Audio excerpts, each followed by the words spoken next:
Hi everybody and welcome back to the channel. And it's that time, isn't it? Porto, yes or no? And before I get there, I just want to say big welcome to everybody. Welcome back if you've been here before, and welcome if you've never been here before. So yeah, Porto, fantastic trip.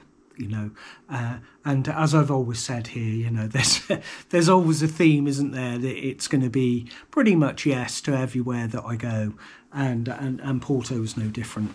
Really great trip, really great place. And I'll go through my sort of usual categories. I guess first up, accommodation. Stayed at the Rivoli Cinema Hostel. Which, obviously it's in the name, isn't it? And I didn't kind of realise, but it's a themed hostel, a themed hostel. I was in the Stanley Kubrick room, so there was lots of Clockwork Orange stuff in there. Thankfully, Clockwork Orange wasn't going on while I was there, which was good. But yeah, again, all the hostels, they're so clean, so well run. It was pretty central, pretty peaceful. It was basically a few minute walk from the metro stop from the airport, which was good. And getting to and from central Porto from the airport, really easy. Just a metro, cost €2 each trip, which was great.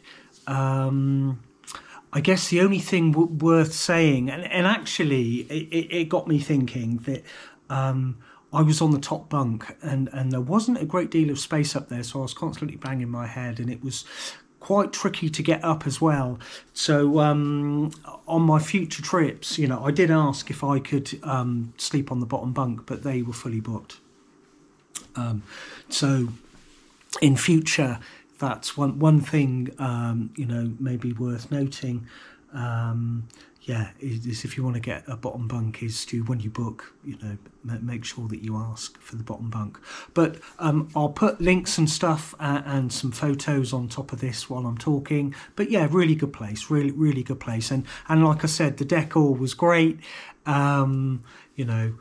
Lots of sort of movie stuff, which was really interesting to sort of look at. So yeah, can really recommend that. Getting around, I was quite central, and do you know what? Most of the stuff that I kind of wanted to see was within walking distance. I think I walked to one place, took about 40 minutes. To get there and 40 minutes back, but I took two different routes there and back, and you know what, it's quite nice because walk for 20 minutes and just stop and have a coffee and do a bit of people watching.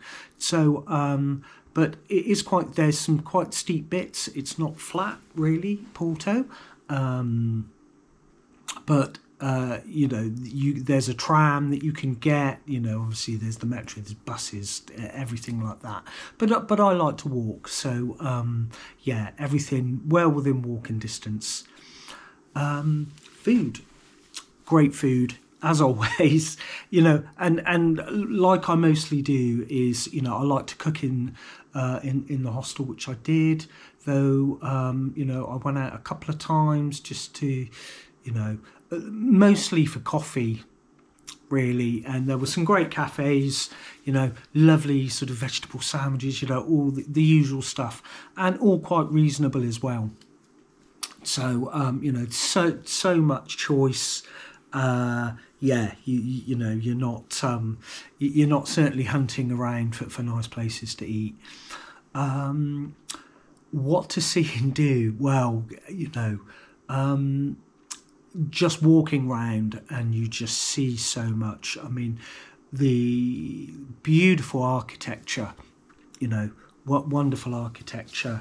And one thing that I did notice, and I don't want to sort of do similarities because every place, doesn't it, has its has its special places, but with Lisbon, and I didn't realise this, that a lot of Lisbon was damaged during an earthquake, I think in the 30s, but don't quote me on that.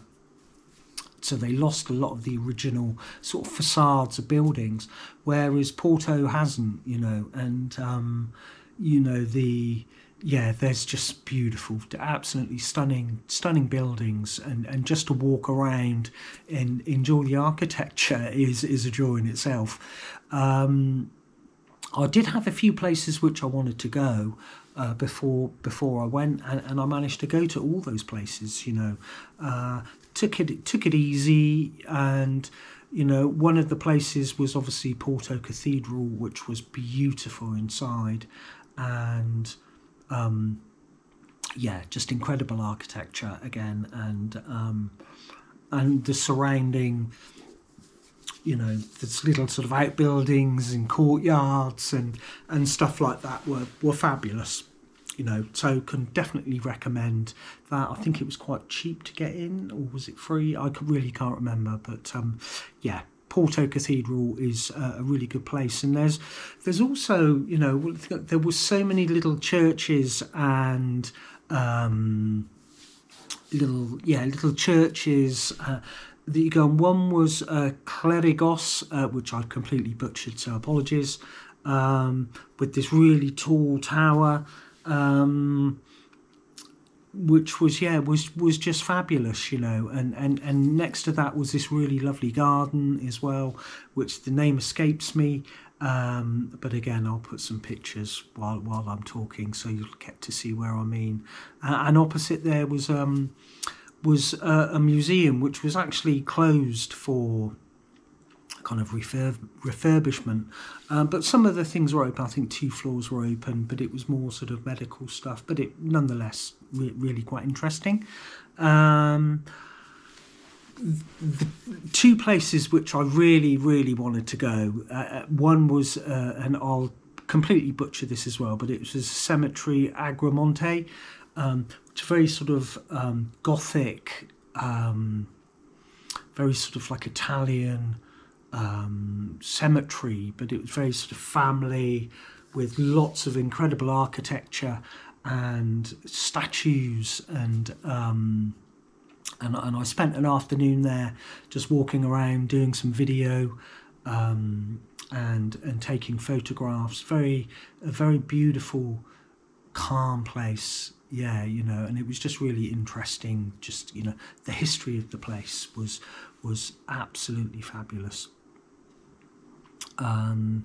The other place which I really wanted to go was the riverfront, and in Ribeira again. I think it's the area, though it's quite a big area, but the riverfront, and very touristy, but again fabulous architecture, and quite expensive restaurants, and but I treated myself to an ice cream there and just sat, people watched, fabulous. And then you can cross the bridge, and then on the other side of the bridge again it's more sort of restaurants, but there's this lovely sunset spot, and I didn't actually go back there to watch the sunset, though I did see sort of lots of pictures of the sunset there, and there was boats and lots of little market stalls and stuff there. So just a really lovely place to hang out, and the weather was great there. It was, I think, about 26 degrees most days. So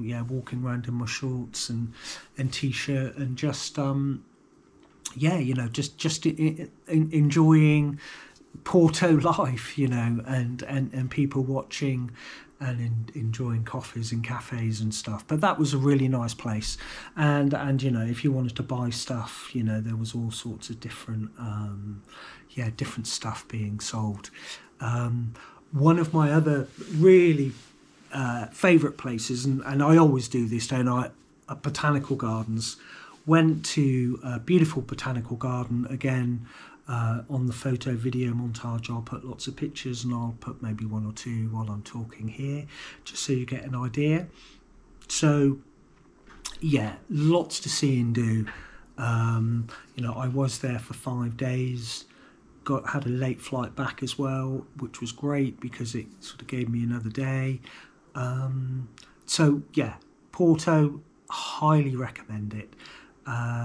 What did I spend? I thank you for my Monzo account, but I spent, I think, £115 while I was there, which is pretty much what my budget was.